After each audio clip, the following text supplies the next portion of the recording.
चलो फिर स्टूडेंट्स, ये SST class 8 chapter number 1 page number 6, ठीक है। उसका कुछ हम पैराग्राफ छोड़ दिए थे आपके लिए, लेकिन हम उसके आगे से हम पढ़ना स्टार्ट करेंगे, ठीक है।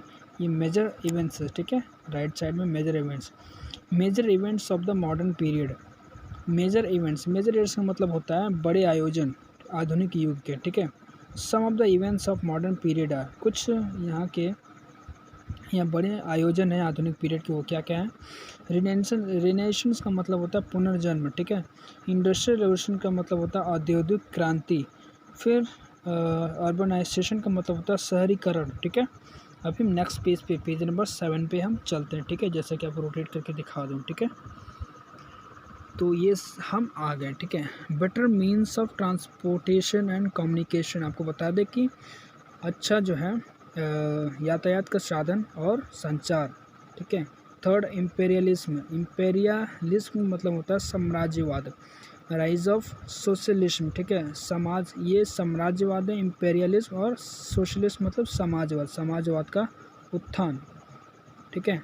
Let us study about some of them, आइए उनमें से कुछ को हम पढ़ते हैं, ठीक है। तो आज हम रिनेसेंस के बारे में ही पढ़ेंगे, ठीक है। बाकी के हम अगले वीडियोस में आपसे बात करेंगे, ठीक है। द टर्म रिनेसेंस, जो तथ्य रिनेसेंस का मतलब होता है, literary means rebirth and is the period in European civilization. आपको बता दें कि रिनेसेंस का मतलब होता है रिबर्थ मतलब पुनर्जन्म, ठीक है। And is the period in European civilization, ये जो है यूरोपियन सभ्यता में ये युग चला था, ठीक है। It was primarily a time of the revival of classical learning. यह जो है मुख्य रूप से पुनः प्रवर्तन हुआ था इस समय, ठीक है। Learning and wisdom after long period of culture decline stagnation. आपको बता दूं कि लंबे समय के बाद जो है सांस्कृतिक में पतन, ठीक है, और स्थिरता, ये सभी उसका फिर से एक बार क्या हुआ, उजागर हो गया, ठीक है।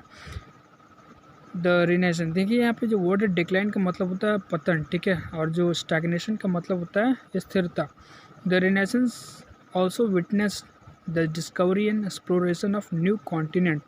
रिनेसेंस जो ये भी गवाह है, पुनर्जन्म एक तरह का अब ये आज भी गवाह है कि the discovery and exploration of new continents की नए नए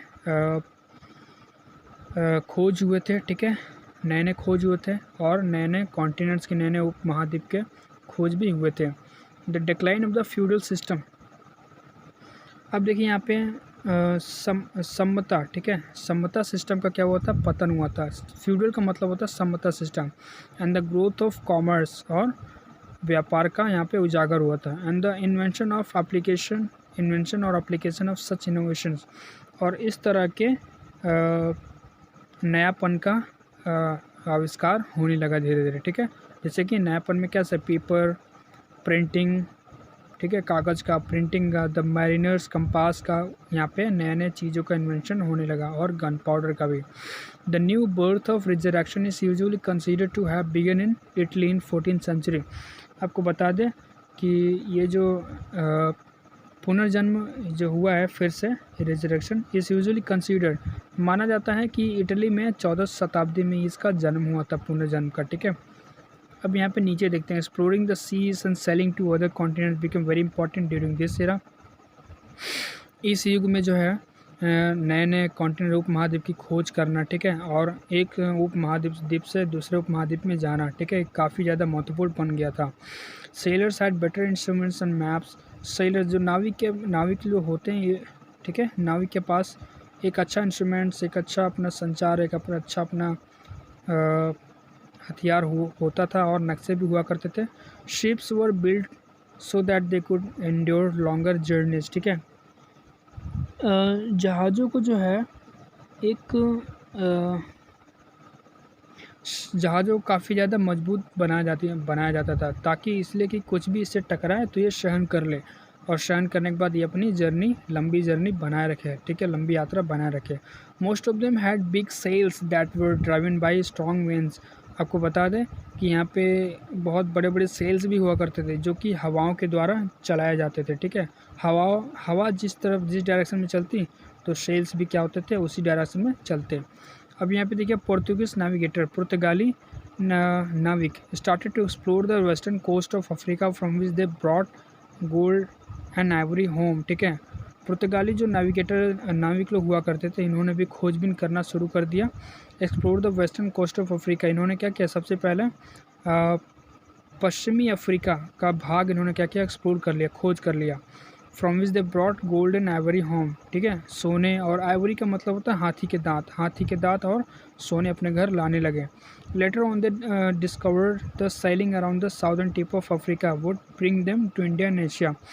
बाद में उन्होंने क्या किया, खोज किया नाविक के थ्रू, ठीक है, अपने sailing around the southern tip of Africa, दक्षिणी अफ्रीका का भाग इन्होंने क्या कर लिया, एक्सप्लोर कर लिया। Would bring them to India and Asia, जो उनको इंडिया और एशिया में लेकर आ जाता था, ठीक है। This places offered spices, valuable clothes and silk, ये जो जगह था इन्होंने खोज किया था साउदर्न टिप ऑफ अफ्रीका, जो उन्हें इंडिया और एशिया में लेकर चला आता था।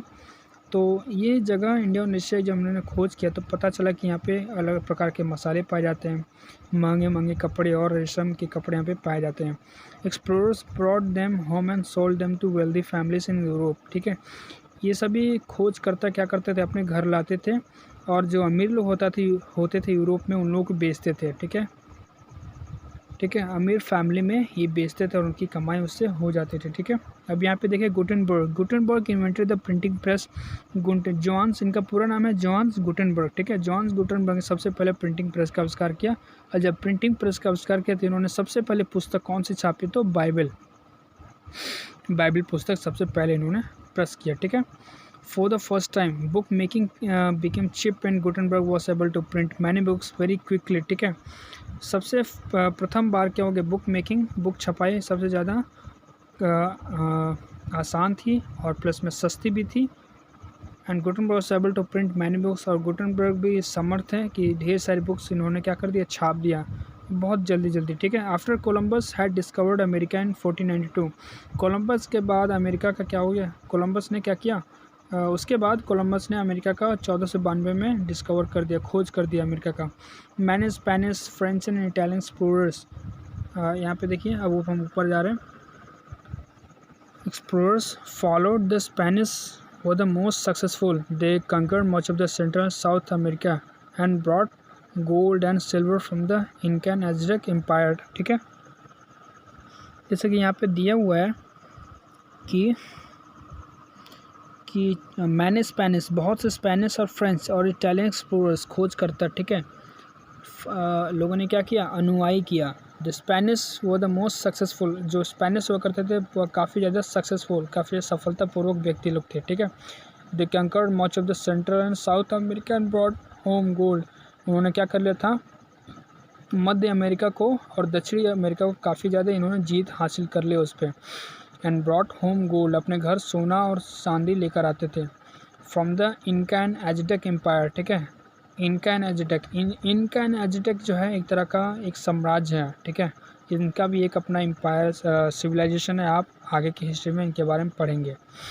Scholars of the renaissance return to the writing of Greek and Roman philosopher, जो बड़े बड़े जो विधाता लोग होते थे, ठीक है, पुनर्जन्म किया। Return to the writings of Greek and Roman philosophers, ठीक है, इन्होंने यूनानी के तरफ कदम रखा। एंड रोमन फिलोसफर्स, ठीक है, जो रोमन के जो लोग थिंकर्स थे, फिलोसफर्स को एक तरह से कैसे थिंकर्स, ठीक है, बड़े बड़े सोचकर्ता, ठीक है। This writings are called the classics, इसी राइटिंग्स को लिखावट को हम क्लासिक्स भी कहते हैं। More and more scholars learn to read Greek and Latin and studied old manuscripts on topics like science, art and life. बहुत ज़्यादा से ज़्यादा स्कॉलर्स जो विद्वान होते थे, लर्न टू रीड ग्रीक, वो जो है यूनानी भाषा और लैटिन भाषा पढ़ने में ज़्यादा काफ़ी ज़्यादा पसंद करते थे, उसी को उन्होंने ज़्यादा सीखते भी थे। एंड स्टडीड ओल्ड मैनुस्क्रिप्ट्स, और पुरानी हस्तलिपि जो उन्होंने क्या किया, सीखा, उसका अध्ययन किया। On topics like science, art and life, विज्ञान के ऊपर, जीवनी के ऊपर और कला के ऊपर उन्होंने क्या किया, इन्होंने अध्ययन किया। During the middle ages people were guided by the church, लेकिन मध्य युग में लोग क्या थे, चर्च से काफ़ी ज़्यादा प्रभावित थे। Which was against wealth, trading, goods and other worldly interest, जो कि बाद में क्या होने लगा, जिसके धन के विरुद्ध में, ठीक है, विरुद्ध में, trading goods and other worldly interest, इसी जो है व्यापार के विरुद्ध में, ठीक है। ये सभी चीज़ें जो है सामान के विरुद्ध में, ठीक है, एक तरह से वर्ल्डली इंटरेस्ट मतलब कि विश्व जो है जगतीय रुचि में क्या हो गया, इसके एक लोग क्या हो गए, अगेंस्ट में हो गए। ह्यूमनिस्ट मानवतावाद, however did not believe that much in religion. आपको बता दो कि जो मानवतावाद के जो होते थे ये लोग काफ़ी ज़्यादा धार्मिक चीज़ों में विश्वास नहीं करते थे। They thought that money and trade were important in life, that citizen needed a good general education. आपको बता दें ये सोचते थे, इनका सोचना ये था कि जो है पैसे और व्यापार वर इम्पॉर्टेंट लाइफ, खास है आपके जीवन में। And that citizens needed a good general education, कि नागरिकों को एक अच्छा एजुकेशन का, एक सामान्य अध्ययन की ज़रूरत है, एक सामान्य जो है एजुकेशन का जरूर शिक्षा की ज़रूरत है। In the renaissance artist and architects use maths to plan their works. आपको पता है पुनर्जन्म में बड़े बड़े कलाकार, वास्तुकार मैथमेटिक्स, गणित को भी इस्तेमाल करते थे अपने कामों में, ठीक है। दे discover that many objects in nature have a certain proportion. अब इन्होंने भी कुछ खास तरह के ऑब्जेक्ट्स को डिस्कवर किया और इन्होंने ये बताया कि हमारे प्रकृति में भी कुछ जो है समानुपात ऑब्जेक्ट्स हमारे नेचर में प्रेजेंट हैं, ठीक है। Many great artist of that time started their studied और वर्कड इन फ्लोरेंस। तो बहुत से उस समय के आर्टिस्ट थे, ठीक है, उन्होंने अपना काम को शुरुआत किया फ्लोरेंस में, ठीक है। Michelangelo was the most famous artist of the renaissance. आपको बता दें कि पुनर्जन्म के टाइम में जो 14वीं शताब्दी में इटली में जो स्टार्ट हुआ था ये पुनर्जन्म, माइकलएंजेलो उस समय के फेमस आर्टिस्ट थे, काफ़ी ज़्यादा प्रसिद्धि जो है ये कलाकार हुआ करते थे, ठीक है। तो आज के लिए इतना ही स्टूडेंट्स, तो हम आपसे मिलेंगे अगले वीडियोस में, ठीक है। हम थोड़ा थोड़ा करके इसके बारे में जानेंगे, पढ़ेंगे, ताकि आपको माथापच्ची आगे चल के ना हो, ठीक है। तो सभी चीज़ों को आप वीडियो को पॉज करके पढ़िएगा, समझिएगा, ठीक है। काफ़ी अच्छा चैप्टर है, ठीक है। सभी चीज़ों को पढ़िए, काफ़ी इंटरेस्टिंग चैप्टर है, ठीक है। तो स्टूडेंट्स अपने घर में रहिए, सुरक्षित रहिए, ठीक है। अपने कीमती समय को हमारे साथ बिताने के लिए आपका बेहद बहुत शुक्रिया। Thank you students.